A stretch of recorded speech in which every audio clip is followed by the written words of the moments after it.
corporate promotion is not a performance review. It's a popularity contest with metrics.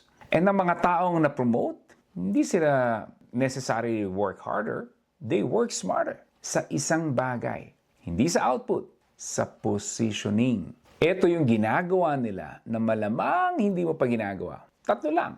Pero dito magsisimula yung lahat. First, they make their wins visible. Yung magaling, nagdi-deliver, tapos natutulog. Yung napopromote, nagde-deliver, tapos he makes sure na alam ng boss, at ng boss, at ng buong floor kung sinong gumawa nun. Second, they manage up, not just across. Meaning, hindi lang sila magaling sa trabaho nila. Magaling sila sa relationship with the person who decides their future. Alam nila kung ano ang importante sa boss nila. They align their work sa priorities ng boss. Third, they volunteer for visibility, not just for workload. Here's how it works. Pag may bagong project na walang gustong mag-take dahil risky, sila yung una nagtataas ng kamay.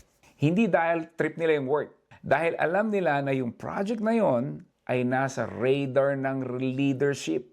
And the most competent, they're avoiding risky projects.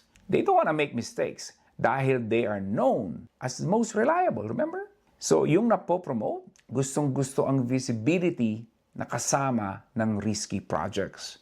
Why? Because even if they make mistakes, they are visible.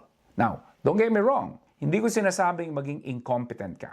Hindi ko sinasabing bumaba ang quality ng trabaho mo or maging late ka.